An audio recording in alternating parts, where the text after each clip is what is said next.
वेङ्कटनिवासाय श्रीनिवासाय मङ्गलम्।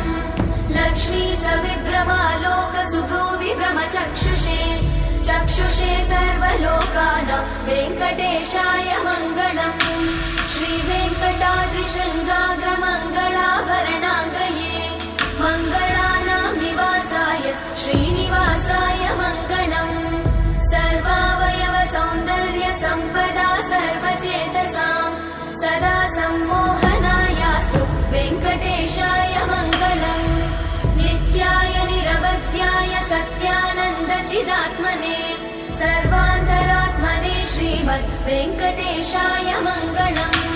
स्वतः सर्वविदे सर्वशक्तये सर्वशेषिने सुलभाय सुशीलाय वेङ्कटेशाय मङ्गलम्।